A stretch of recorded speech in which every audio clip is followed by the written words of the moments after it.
sou Clóvis Antônio Guerra, tenho um pouco mais de 50 anos e um pouquinho mais de 40 anos de rádio. Eu não tenho nenhuma vergonha, nenhum receio de contar a minha idade, nem a minha história. Justamente hoje, neste momento de gravação, estou completando 53 anos de idade. Como eu comecei na Rádio Avaré com 9 anos, quer dizer, tenho mais de 40 anos de rádio.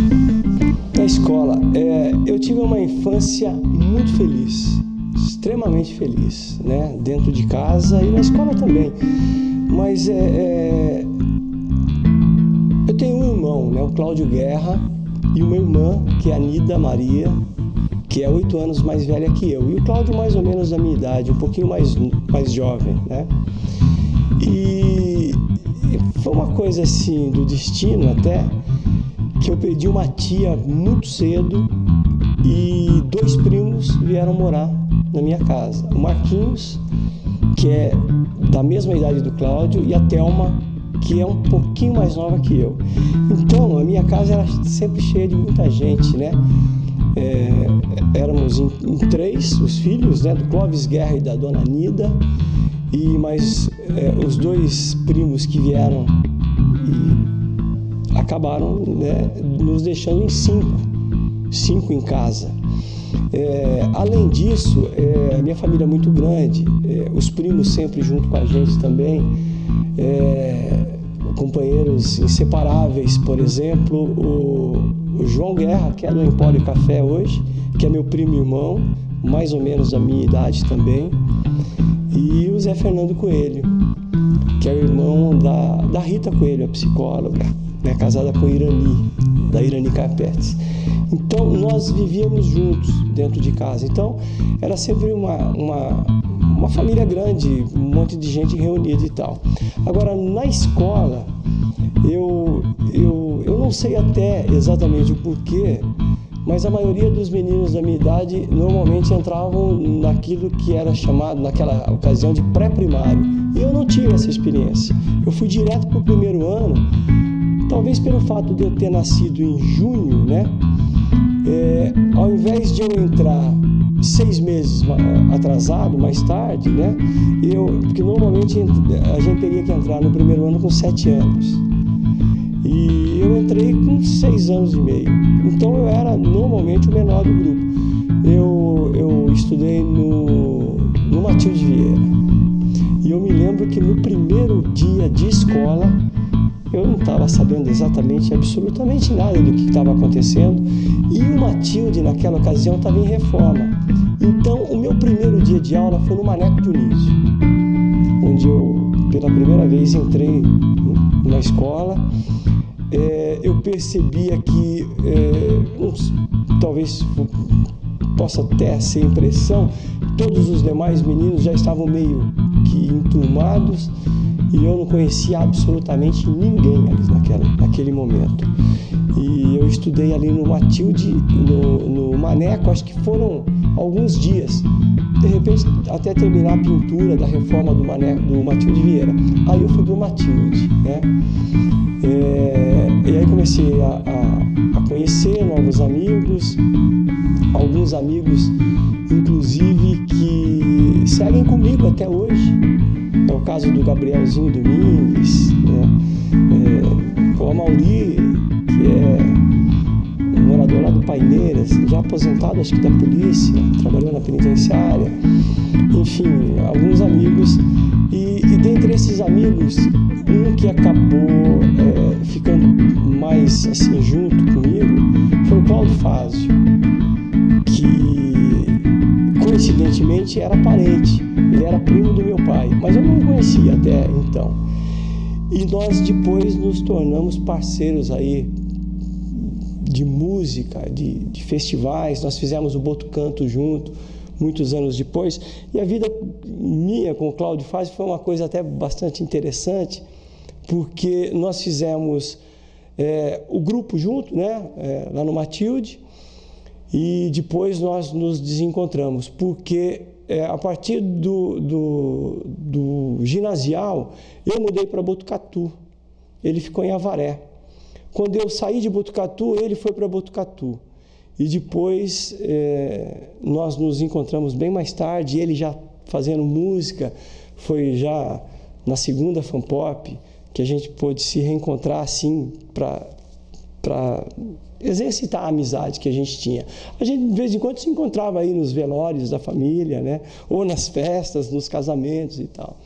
Mas muito bacana. Agora, ainda falando do Matilde Vieira, tem uma coisa que me marcou muito ali no Matilde, que foi talvez a minha primeira grande lição de vida. Eu, por ser o menor da turma ali, um pouquinho mais novo, talvez 6 meses mais jovem, eu costumava perder o lanche na hora do intervalo. E eu chegava em casa morrendo de fome. Chegava em casa branco de fome. E aí a minha mãe perguntava, mas como? Né? Como é que você chega com essa fome toda aqui se você não... Você levou o lanche? Aqui é o seguinte, o menino ameaçou de me bater se eu não desse o lanche. Então eu tinha que dar o lanche. E eu vou ser muito sincero em dizer que eu não me lembro quem foi esse amigo que me ameaçava e eu era obrigado a dar o lanche para ele, eu não me lembro. Só sei que acabou, coincidentemente, por esse episódio e por ideia do meu pai, que eu pudesse praticar o judô para não apanhar e para, no mínimo, saber me defender. E foi uma coisa muito interessante, porque eu entrei e fui praticar judô com o Nilson Nishida, no Centro Avariense, e foi uma coisa que deu super certo, porque eu acabei depois representando a Avaré em jogos, naquela época não eram jogos regionais, eram jogos da Sorocabana, agregavam uma boa parte do estado de São Paulo, onde passavam os trens da Sorocabana, equivale hoje a talvez jogos abertos do interior, né? E nós ficamos com o título de vice-campeão no judô. Eu, o Cláudio, o Marquinhos até não, que é o meu primo, né, que morava com a gente, ele até não gostou muito do judô. Eu e o Cláudio, nós já fizemos o judô até como um exercício além, assim, só da defesa pessoal, de disputar, de representar a Avaré. Inclusive, fui vice-campeão da Sorocabana na época, fui convocado para a seleção paulista de judô. Isso faz muito tempo, né? Tenho algumas medalhas em casa e foi uma experiência muito intensa naquela época da minha vida. Eu ainda, né, muito jovem, eu me lembro que eu fui no Corinthians, a disputa do Campeonato Brasileiro de Judô, interseleções, eu representando a seleção do estado de São Paulo, eu fui lutar lá no Corinthians e depois dormir no estádio do Pacaembu. Então foi uma experiência muito interessante para mim. Agora, tem um detalhe, eu nunca mais apanhei na escola, né? Mas só para me garantir, eu levava 2 lanches. Até por uma questão de solidariedade, porque muito possivelmente, provavelmente, esse meu amiguinho não tinha condições de levar o lanche. Então, eu já ia para a escola, minha mãe fazia uma lancheira com 2 lanches, mas eu nunca mais precisei brigar na escola, não. Você sabe que eu nunca tinha parado para pensar no significado da vida. Até mais recentemente, para ser exato, há aproximadamente 5 anos atrás, quando eu descobri que eu era portador de uma doença no fígado, chamada hepatite C. E eu acredito até que a maioria das pessoas, elas não tem muita noção do que é a vida e muito possivelmente não dão muito valor à sua vida. Só dão valor na vida quando você corre o risco de perdê-la, né? E foi o que aconteceu comigo, porque a hepatite C é uma doença relativamente grave. Por quê? Porque ela é extremamente silenciosa. Ela não te dá nenhum tipo de sintoma. A hepatite C, ao contrário da outra hepatite, da A ou da B, onde o paciente fica com o olho amarelo, com as fezes diferentes, com a urina mais escura, a hepatite C ela não dá nenhum tipo de sintoma enquanto ela vai se desenvolvendo no teu organismo. Ela só vai dá um sinal de que ela existe no teu organismo quando o vírus praticamente está vencendo o ser humano. Como? Comendo o fígado da pessoa. E aí acontece de ter a descompensação do fígado, incha o abdômen, incha a perna e dá uma variação no sangue.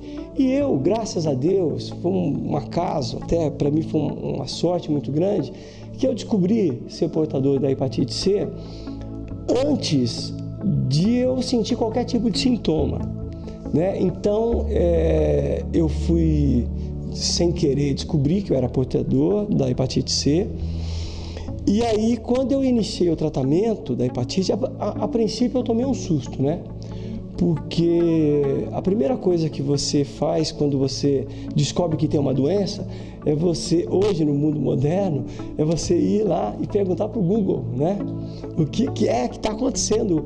Quais são os sintomas? O que pode acontecer? E ali dizia que a hepatite não tinha cura. Então, eu fiquei literalmente apavorado, completamente apavorado. Por quê? Porque eu tinha muita coisa para fazer ainda na vida, muitos planos, 2 filhos, uma empresa para cuidar, apaixonado por tudo que eu faço, sempre faço com muita boa vontade, com muito amor em todos os meus projetos. Aí eu pensei, porra, será que eu vou morrer, né? E aí comecei a pensar na vida. E o tratamento dá a impressão de que a gente vai morrer, porque para iniciar o tratamento é uma biópsia de fígado. Você deita numa maca, né, sem anestesia, ou uma anestesia superficial, e uma agulha vai até o teu fígado e tira um pedacinho do teu fígado. Na verdade, é um fiozinho de cabelo do fígado. Mas as pessoas já devem ter a noção da dor que a gente sente. É uma dor, eu costumo brincar que é uma dor de parto, né? Eu, claro, não sei o tamanho de uma dor de parto, mas é uma dor insuportável, né? Então já começa por aí. Tem algumas pessoas que chegam até a desmaiar. Só depois. E por que a gente não pode tomar a anestesia? Porque a gente corre o risco de perfurar o pulmão ou perfurar outros órgãos, bexiga, alguma coisa assim. Então, se perfurar o pulmão, por exemplo, e a gente estiver anestesiado, o médico não sabe que a gente está anestesiado. Pelo fato de a gente estar anestesiado, a gente para de respirar e como é que fica? Corre o risco até de morrer. Então, a gente não estando anestesiado, o médico fala, respira, respira. Beleza, bom, aí a gente sobrevive a uma biópsia de fígado. Bom, já é um ponto. Aí, no início do tratamento da hepatite C, você toma uma quimioterapia por semana. Eu perdi 12 quilos, perdi uma parte. Eu já não tenho cabelo, né? O pouco que eu tenho, eu já costumo passar uma máquina. Mas aí começaram a aparecer algumas falhas em que o cabelo crescia um pouquinho, mas não crescia em outro lugar. Eu fiquei extremamente irritado, bastante debilitado. E nem isso me fez parar de trabalhar, porque é o que me faz viver. Eu tenho um amor, uma paixão pela minha profissão. Assim, algumas pessoas não conseguem, e eu consegui trabalhar. A gente fica extremamente irritado e a gente tem que mudar completamente a maneira de viver. Por exemplo, no que diz respeito à alimentação. A gente tem que cortar chocolate, eu tive que cortar doce, tive que cortar fritura, tive que cortar comidas gordurosas, coisas mais pesadas. E não, eu acho que o próprio medicamento e o álcool também tive que cortar. Ele é totalmente incompatível com o medicamento. E outro detalhe, o álcool é obrigatório que você corte pelo fato de que a doença está no fígado. E o fígado é o que mais sente. A partir do momento que você toma uma bebida alcoólica, ele vai direto no fígado. Então, o médico ele pede, durante o tratamento, nem pensar em nenhum tipo de bebida alcoólica e, após o tratamento, no mínimo 6 meses sem qualquer substância alcoólica, né? Aí eu acabei sobrevivendo a isso tudo, né? Eu, graças a Deus, nunca tive problema com álcool. Eu, é claro, e quem não gosta de tomar uma cerveja com os amigos, quando cai a temperatura, tomar um vinho é uma coisa fantástica. Mas eu gosto tanto de viver que eu sobrevivi e eu coloquei na minha cabeça que eu nunca mais ia tomar uma cerveja. Eu estou há 5 anos sem beber qualquer tipo de bebida alcoólica. Não vou dizer também que não sou radical a ponto de dizer não coloquei nenhuma gota de álcool na boca nesse período todo, mas esse período de tratamento, né, da hepatite C foi assim um período de aproximadamente 6 meses para iniciar o tratamento, mais 6 meses fazendo o tratamento e mais 6 meses fazendo o pós-tratamento. E agora, anualmente, passando pela Unesp e refazendo os exames, me deram condições de pensar um pouquinho mais na vida, né? Na importância da vida. E eu acabei, meio que sem querer, talvez até pelas linhas tortas, né, descobrindo o quanto que eu gosto de viver, que eu adoro viver. E é por isso que eu fico até inconformado com o fato de a nossa cidade ter tanto número de suicídios. É uma das coisas que me deixam tristes, porque tem tanta gente com problema de saúde tentando sobreviver, lutando desesperadamente pela vida em situações com doenças até muito mais graves do que a que eu tive, né? E algumas pessoas tirando a vida. A vida da gente é a coisa mais sagrada que existe. É Deus que nos dá e só Ele que pode nos tirar. E eu, que hoje estou completando 53 anos, se eu tiver condições de viver mais 53 anos, desde que seja com saúde, eu quero estar aqui e quero curtir cada instante dessa vida. O tempo é louco. Meu relacionamento com o tempo é muito louco. E eu acredito que seja tão louco quanto o de todos os profissionais da imprensa, de uma maneira geral. E principalmente quem trabalha com o horário determinado, como eu, né? Eu acordo cedo, meu programa diário na Rádio Avaré, que é o Bom Dia Cidade, entra no ar às 10h10 da manhã, logo após o Momento de Fé com o Padre Marcelo Rossi. E muito antes eu já estou no estúdio. O Momento de Fé, ele entra no ar às 9h05 e sou eu que plugo o Momento de Fé às 9h05 da manhã. Então eu não tenho direito, por exemplo, de atrasar mais do que 5 segundos, porque dispara o bip do Sistema Globo, atenção emissoras afiliadas para o toque de 5 segundos. Então eu posso estar 5 segundos atrasados, é o máximo, para minha segurança. E quando termina o Momento de Fé, é o horário que começa o meu programa, eu também não posso, de maneira alguma, me atrasar, porque senão entra o Globo no ar, que não faz parte do pacote que a Rádio Avaré paga para o Sistema Globo de Rádio. Então eu tenho uma relação com o tempo assim muito rigorosa, muito criteriosa. E sou até chato nesse sentido com as pessoas que trabalham comigo, porque se eu tenho que ter essa disciplina, as pessoas que trabalham comigo também têm que ter. Nos eventos que eu apresento também a mesma coisa, horário marcado para 21 horas. As pessoas que me conhecem sabem que se eu estou no palco para apresentar um evento que começa às 21 horas, o evento pode não começar às 21 horas, mas às 20h45 ou 20h30, o quanto antes, eu quero estar ali no palco, quero estar pronto, né? E já começo a olhar no relógio e já fico ali me preparando. Eu gravo o Jornal dos Esportes também às 17 horas, religiosamente, 17h05, que as matérias vêm, tenho que editar até às 18h30, que é o horário do programa. Isso a gente está falando em tempo de trabalho, né? Em relação ao tempo da vida, o tempo de existência, com esse tempo eu não me preocupo mesmo, de maneira nenhuma. Por quê? Porque o tempo não para, ele não para, e a gente espera não parar também.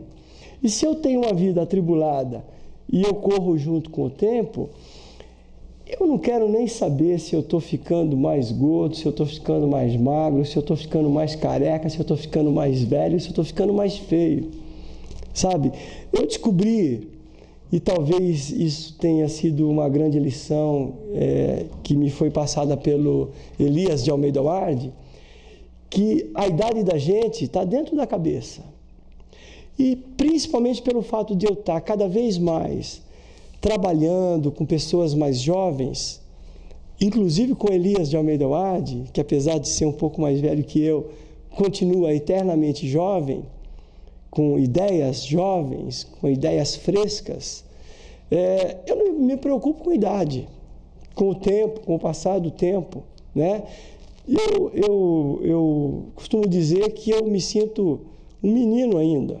Até parece que a qualquer momento eu vou entrar numa Matilde Vieira de novo, né? Vou sentar no banco escolar, vou estar de frente ali com o professor Itáureo, né? Que foi meu professor da 4ª série, que me ensinou uma das maiores lições da vida.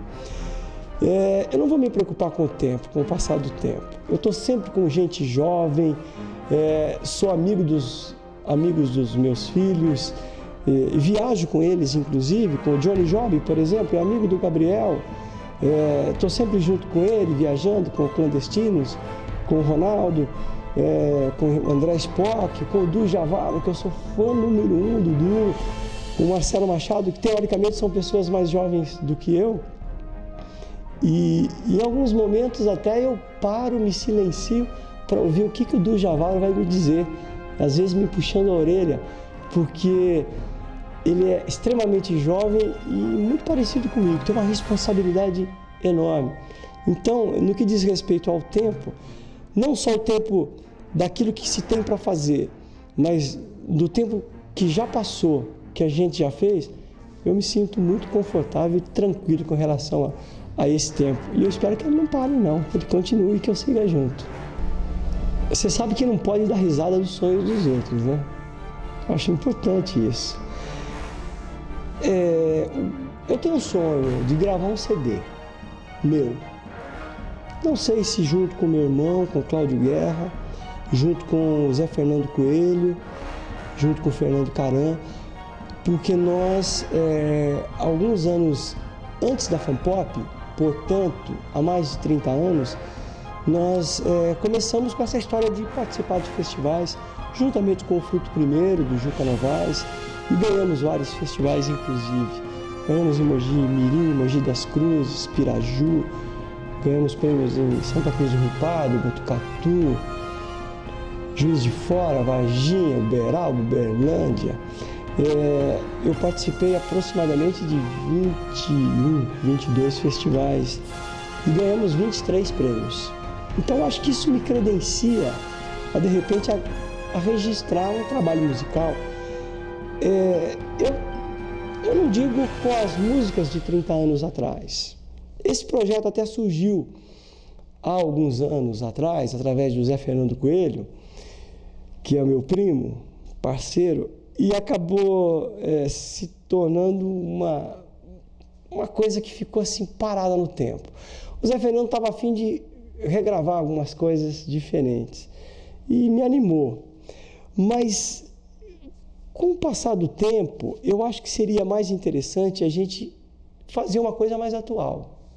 Embora aquele trabalho que a gente tenha feito há 30 anos atrás também muito me agrade, mas era muito infantil perto da bagagem que a gente tem hoje, que eu tenho, a vivência não musical, no sentido de tocar, né? Mas no sentido de ver a vida, no que diz respeito às letras até, né? Depois de 30 anos, muda muita coisa.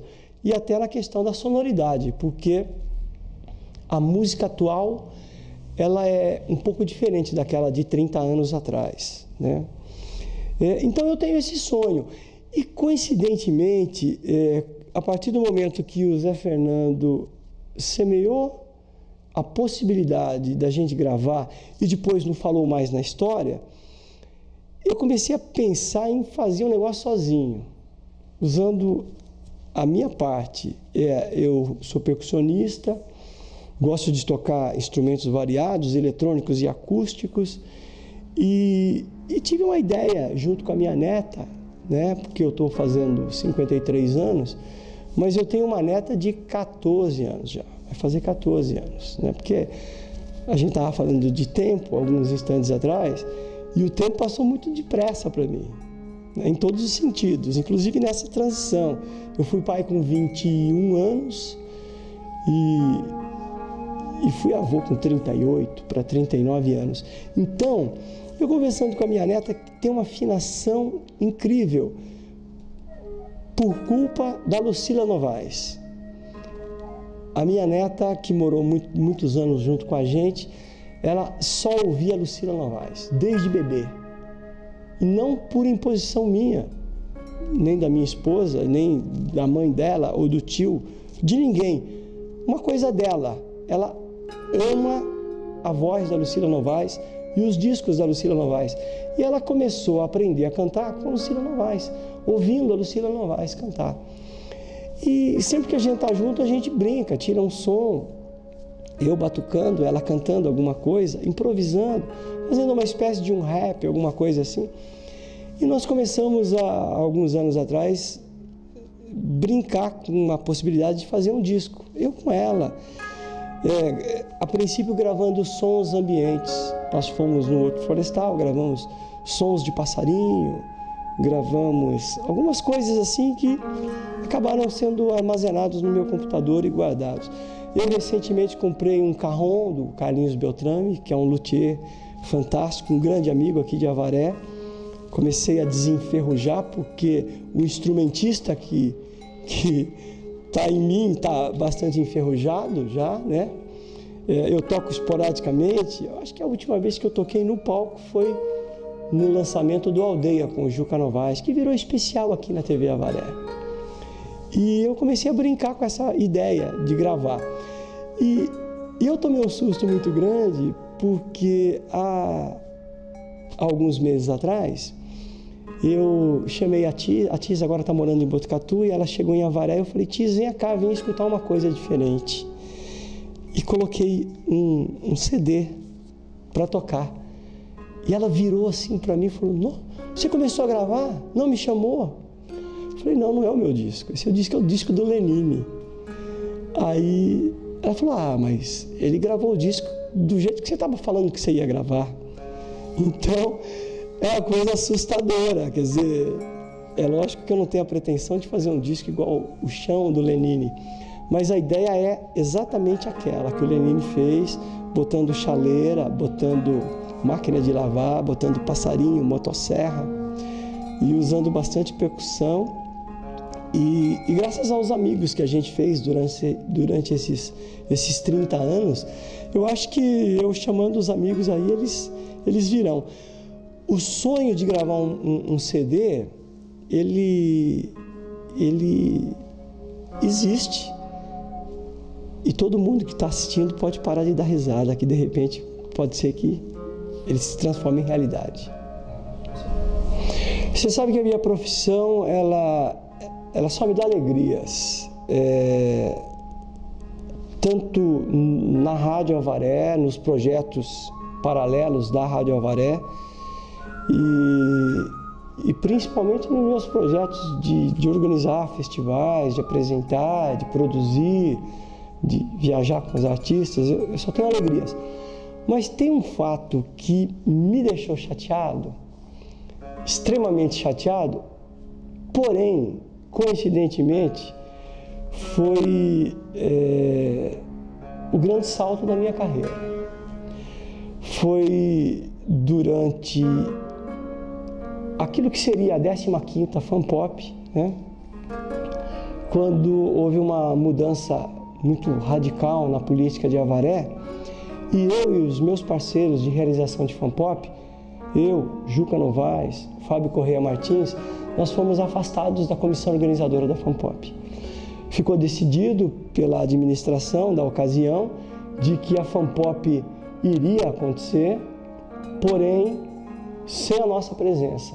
Então Então foi algo que me deixou extremamente chateado, que me deixou triste, me deixou talvez revoltado, tenha me deixado até deprimido por um pequeno período. Mesmo que a gente tenha tido a possibilidade de fazer a FEMPOP em Bauru, aquilo que deveria ser a 15ª FAMPOP acabou sendo a primeira e única FEMPOP realizada na cidade de Bauru, cheia de problemas também políticos, porque na semana do festival caçaram o prefeito de Bauru, tudo aquilo que o Juca havia combinado, contratado com o prefeito da cidade de Bauru foi rasgado, e como era uma questão de honra, em virtude até da nossa questão embaçada com a FAMPOP de Avaré, com a política de Avaré, na verdade, nós realizamos e foi um sucesso estrondoso, com o encontro do Clube da Esquina, com Rita Lee, com uma homenagem ao Mário Lago, com Gilberto Gil, com Carlinhos Brown. Foi um dos melhores festivais que nós fizemos, talvez o grande festival que a gente tenha feito nos primeiros 15 anos de produção, né? Eu, o Juca, o Fábio e o Cláudio Fázio também, estava na comissão junto com a gente nessa empreitada. Mas o porquê que eu digo que o episódio que era para ser a grande tristeza para mim, pessoalmente, o fato de eu ter sido afastado da comissão da FAMPOP, para mim foi o grande trampolim da minha vida profissional, porque a partir do momento que nós deixamos de fazer a FAMPOP, quando nós fizemos a FEMPOP, coincidentemente, eu fui convidado para fazer o festival em Cascavel, fui para o júri, eu era, se não me falha a memória, o único integrante do júri não paranaense, além de um diretor da EMI, que era o Chico, não vou me lembrar do sobrenome do Chico, éramos só eu e ele, não paranaense, e os demais todos do Paraná. E a partir de então, foi o Juca que ganhou esse festival lá no Paraná, eu estava no júri, imaginem, senhores, né? E a partir daí, eu passei a apresentar o Festival de Ilha Solteira. E até lá, eu só trabalhava na FAMPOP, eu era um profissional da imprensa de Avaré para um público de Avaré. Naquele tempo não tínhamos a internet. Hoje, você faz o seu trabalho numa determinada cidade e você tem a possibilidade de atingir o planeta inteiro. Naquela época, não. Era muito difícil você abrir uma janelinha para você estar trabalhando fora da sua cidade. E a partir do momento que nós fomos afastados da comissão da FAMPOP, abriram várias portas para que eu pudesse desenvolver meu trabalho. Eu apresento o Festival de Ilha Solteira desde então, graças a um convite da minha querida amiga Marley de Paula. Esse convite tem sido renovado. A política lá muda constantemente também. E, independentemente de política, eu tenho ido lá nesses anos todos. Este ano, se não me falha a memória, será a 37ª ou 38ª edição. Eu apresento o Festival de Pereira Barreto, vou aí nos próximos dias, será a minha 4ª edição, né? Será a 13ª edição do festival. Eu apresento o Botucanto há 8 anos, sou criador do Botucanto, fiz o Festival de Piraju, faço violas e ponteios em Salto, em Santa Fé do Sul, apresento Virada Cultural Paulista, que é talvez o maior evento, né, do mundo, porque são 24 horas ininterruptas de acontecimentos e eu apresento no palco principal. Nesses 2 últimos anos eu peguei o palco principal, está ali 24 horas junto com grandes nomes da música brasileira, não só da música, mas do teatro, tem stand-up, comédia, tem performance, tem DJ, tem malabarista, integrantes de artes circenses. Então, eu acredito que aquilo que era para ser o pior momento acabou se transformando no melhor momento, né? Foi aquilo que me serviu de trampolim. Eu acho que esse é uma grande dica, um grande toque para as pessoas que muitas vezes acabam tendo o tapete puxado e acabam se deprimindo, abaixando a cabeça e se esquecem que tem alguém lá em cima que de vez em quando deixam que te fechem uma porta para escancarar outras. Eu acho que a gente tem mais é que sempre está dando a volta por cima, sempre se renovando e principalmente não ligando muito para a política, né? Porque política é uma coisa complicada. Rapaz, está começando a ficar complicado o assunto. A morte é, sim, uma coisa extremamente complicada, porém, e sempre tem um porém, né? Eu nasci e fui criado numa família espírita, kardecista. Então, muito possivelmente eu enxergue a morte como uma coisa natural, um fenômeno natural da vida. A gente nasce, a gente morre, a gente nasce e a gente morre de novo. E a gente nasce de novo. Então, se a gente levar ao pé da letra aquilo que eu ouvi dentro de casa, através do meu avô, do Antônio Guerra, que foi diretor do Centro Espírita Anjo Guardião, foi um dos que mais lutou para a aquisição do terreno onde hoje é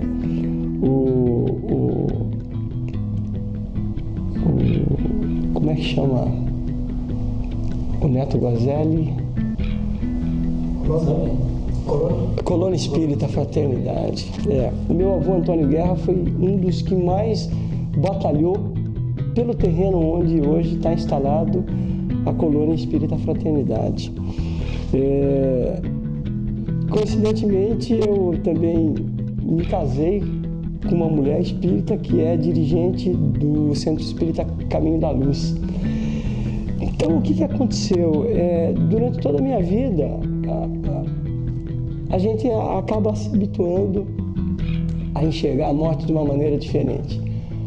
Porém, sempre tem um porém, quando é com a gente é complicado, é mais complicado. Eu lidei com perdas imensas, enormes. Perdi minha mãe já há mais de 18 anos, perdi meus avós, né? Meu avô, minha avó, a dona Quita e o seu Guerra, que são avós paternos. Os meus avós maternos eu não conheci. Meu avô José, minha avó Amélia. Meu avô veio de Portugal e faleceu quando a minha mãe tinha 6 meses de idade. E a minha avó morreu quando a minha mãe tinha 6, 7 anos de idade. Então eu não conheci. Depois eu perdi primos queridos, né? Alguns assim de maneira até violenta, em virtude de acidente automobilístico. Perdi por doenças também, vários primos, perdi tios e perdi filhos. Eu perdi 2 filhos gêmeos que nasceram e acabaram não sobrevivendo. Viveram algumas horas, um viveu um dia, outro viveu algumas horas. Então aí o bicho pega, né? Porque aí você sente na pele, aí não tem. E é claro que a religião acaba, por que não, né? Deixando você um pouco mais sereno, menos desesperado. Mas a morte é complicada. Agora, medo da morte eu não tenho. Não tenho medo da morte. E como diz o meu pai, eu só não quero morrer hoje, né? E principalmente, você já viu alguém morrer amanhã? Então, uma boa. Vamos esperar, só espero que não seja hoje. Você sabe que eu não tenho sentimento de raiva, de ódio. Não tenho. Inveja, não tenho. Sinceramente, não tenho raiva. Agora, é claro que existem algumas coisas que me deixam irritados, profundamente irritados. Por exemplo, com a injustiça. Eu vi recentemente, e dei como notícia no meu programa, o Bom Dia Cidade, que uma jovem tinha sido detida por ter roubado um saquinho de leite no supermercado. Foi presa, porque o filho dela estava com fome. E ela foi presa, porque roubou 1 litro de leite. Não estou dizendo que ela estivesse certa, muito pelo contrário. Só que eu vejo que a justiça acaba, em algumas ocasiões, pegando como exemplo essa jovem que estava com o filho com fome, ela num ato de desespero, cometeu um crime sim, de roubar 1 litro de leite. Em compensação, a gente vê o chamado crime do colarinho branco. O cara tem um mandato para honrar, tem um salário, ele ainda acaba empregando o tio, o irmão, o pai, a tia, a mulher, as crianças, o sogro, bota todo mundo na parada e ainda desvia dinheiro público. É justamente o dinheiro que faz falta para essa mulher, que num ato de desespero foi obrigada a roubar 1 litro de leite e foi parar na cadeia. Então, isso me deixa extremamente irritado. Com raiva não, porque o sentimento de raiva é algo que faz mal muito para quem sente. Não para quem praticou o ato que levou a gente a sentir. Então, se eu ficar com raiva, o cara que cometeu o crime do colarinho branco, o político corrupto, o sem vergonha, ele não vai sentir absolutamente nada. A raiva vai fazer mal para mim. Agora, eu fico realmente escandalizado, eu fico emputecido mesmo com a possibilidade dele repetir o erro. Porque o povo vai e vota sempre nas mesmas pessoas. Então, o político corrupto me tira do sério, completamente. Tem outras coisas que me tiram do sério. Por exemplo, a música mal feita. Aí é complicado também. De vez em quando eu fico extremamente irritado quando eu ligo o rádio e tchum daqui, tchum de lá, rapaz do céu. Eu fico extremamente irritado. Eu acho que é um desserviço para a cultura muito grande. E eu que tenho aí há 30 anos trabalhado nos festivais, não só na Funpop, mas outros eventos, e dentro da Rádio Avaré, que é uma rádio que só toca música brasileira, independentemente do estilo musical, eu acredito que, e não tenho nada contra nem o axé music, existe bom axé, existe bom brega, existe bom samba, bom pagode, boa música clássica, boa música instrumental, mas existe a música ruim. E quando a música é ruim, meu amigo, eu só faço uma coisa: desligo o rádio, porque não tem condição. Rapaz, você sabe que eu não escolhi a profissão. Na verdade, foi ela que me escolheu. E aí eu vou voltar lá na infância, que eu estava falando da minha casa, com meu irmão, com meus primos. A minha casa, na verdade, era uma espécie de clube. Um clube muito grande, super confortável, com espaço só para as crianças brincarem, com um quintal enorme, com pomar, com todo tipo de fruta, com pitanga, jabuticaba, abacate, manga, figo, castanha do Pará, tinha tudo na minha casa, um quintal enorme e um espaço para fazer o campo de futebol. E tinha um quartinho onde nós jogávamos botão, futebol de botão, que era o videogame da minha geração. E o mais interessante dessa história é que, além de jogar o botão, eu já exercitava a narração, jogando o botão e narrando o botão, que é uma coisa de louco. Isso com 6 anos de idade, com 7 anos de idade, com 8 anos de idade. E ali em casa era um point, então estava todo mundo ali, jogando botão, cedo, de tarde e de noite. Além dos primos, os vizinhos da rua, o João Pavan, o Beto Garcia, o Guto do Vale, o Adriano Pérez, que são amigos e irmãos até hoje. E depois os primos menores também, jogando botão. Então, a minha geração era fascinada em jogar botão, em futebol, todo mundo jogando botão alucinadamente. Quando eu tinha a oportunidade de ir para a casa da minha tia Edmeia, além de a gente fazer a mesma coisa, que era jogar botão, o meu tio Fernando tinha um gravadorzinho de rolo que nos dava condições de a gente jogar o botão narrando futebol e gravando o futebol que se narrava. Então, talvez tenha sido ali o alicerce da minha profissão. Depois, com essa história de ir para a escola, de lutar judô, aquela história toda, numa determinada ocasião, nós estávamos na casa de um amigo, do Coelhinho, muito perto ali de casa, perto da penitenciária, quando resolveram brigar com o Cláudio, meu irmão. E nós brigamos na rua, assim, briga de rua, briga de menino, uma briga comum, que na verdade não foi briga, foi empurra daqui, a gente sabia se defender, brigamos e tal. E essa conversa da briga foi chegar até os ouvidos do meu pai. Meu pai sempre foi muito rígido, exigia, nós sempre tivemos toda a liberdade do mundo para fazer o que bem entendesse, né? Podia fazer o que fosse, mas tinha que estudar e tinha que ser correto, tinha que ser honesto. E aí, quando nós brigamos, nós fomos castigados. Eu, o Cláudio e o Marquinhos. Nós recebemos um castigo que foi o seguinte: o Cláudio foi trabalhar numa padaria. O meu tio João Guerra tinha uma panificadora de pão ali na esquina da Félix Fagundes com o Amazonas. O Marquinhos, meu primo, foi trabalhar na torrefação de café do meu avô, do Antônio Guerra, o Café Paulista. E o meu castigo foi trabalhar na Rádio Avaré.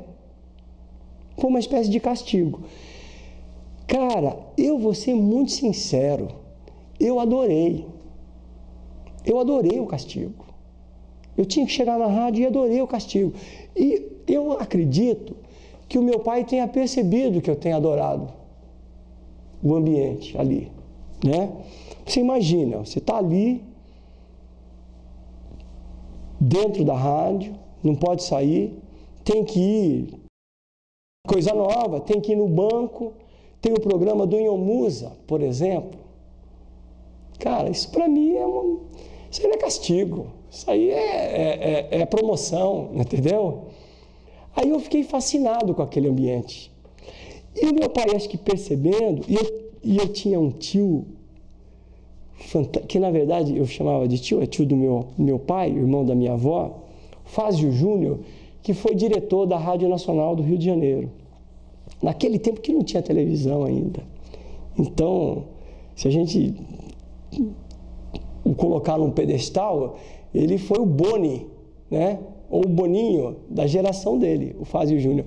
E ele, junto comigo, ele ia me dando as dicas, ia me dando alguns toques. E aí eles, todos ali dentro da rádio, meu pai, o Elias e o Fázio Júnior, resolveram criar um programa voltado para o público infantil. E me escolheram para apresentar o programa, que chamava Mini Show. Isso eu tinha 8 para 9 anos de idade, né? Então, eu fiz a minha estreia com 8, com 9 anos de idade. Então, eu gravava o programa num gravador de rolo muito parecido com aquele do meu tio Fernando. Gravava e o programa ia para o ar aos sábados à tarde, 16 horas, se não me falha a memória. E para mim era uma delícia, era uma alegria. Tinha os cupons que eram distribuídos nas escolas, os estudantes faziam os pedidos das músicas, aí eu tinha abertura, tinha não sei o quê, eu mandava um recado para os amiguinhos, para as pessoas que eu não conhecia também ali. Então foi a minha estreia dentro da rádio. Coincidentemente, o programa decolou, eles resolveram me colocar no palco, no auditório da Rua Goiás, no mesmo palco onde eu assistia sempre o Inhomusa, apresentando o Rancho Alegre aos domingos pela manhã. Só que aí, cara, aconteceu um problema, que eu não fui preparado para subir no palco. eu gravava o programa normalmente na minha casa ou no escritório da rádio, e gravava eu e meu pai, só nós dois. E naquele dia meu pai disse, olha, você vai fazer ao vivo, vamos fazer lá e tal, beleza, vamos lá. E eu fui, e costumeiramente, chegando muito cedo, eu cheguei e entrei na técnica de som da Rádio Avaré. E eu era fascinado naquele lance de disc jockey, dos toca-discos, aquela história de colocar a música, selecionar as músicas, ligar o microfone. Eu ficava fascinado com aquele ambiente. E a cortininha, tinha uma janela com a cortina fechada para a plateia. Era o palco e plateia. Eu até estava escutando um barulho. Até estava escutando lá um alarido. Quando chegou 4 horas, tocou a vinheta, tinha uma banda ao vivo tocando. Aí alguém veio, me pegou pela mão e falou, vamos lá, vai começar o programa. Quando eu cheguei na escada do palco, que eu olhei para aquele auditório, com aproximadamente umas 300 pessoas, que era a capacidade do público do teatro da Rádio Avaré, eu travei, eu parei e não subi. Não subi e não desci, eu parei. Aí, se não me falha a memória, foi a Verinha, que era a vocalista da banda. Ela pegou o microfone da minha mão e fez o programa. E eu perdi o programa a partir daquele dia, como castigo. Pô, travou. Aquilo virou um trauma na minha cabeça de palco, cara, que eu só fui tirar muitos anos depois, mesmo já tendo feito rádio depois, né? Porque coincidiu assim, 6 meses depois de eu ter sido afastado do programa, eu me mudei para Santa Cruz do Rio Pardo. Parei com a rádio. Me mudei para Botucatu antes. Fiquei lá 1 ano, 2 anos. Quando eu fui para Santa Cruz, meu pai comprou a radiodifusora em Santa Cruz. E aí eu ficava mais dentro da rádio. Voltou aquela vontade de trabalhar em rádio. E eu comecei a fazer a sonoplastia da rádio nos finais de semana. Então eu voltei a trabalhar em rádio, mas o palco, por exemplo, ele ficou como um trauma dentro da minha cabeça. Até quando eu voltei a participar dos festivais, eu morria de vergonha de subir no palco para tocar. Eu subia para tocar e tinha que tocar e tocava. Até um dia que eu me toquei e falei, porra, bicho, eu sou o primeiro que subo porque eu levava uma tralha de percussão muito grande.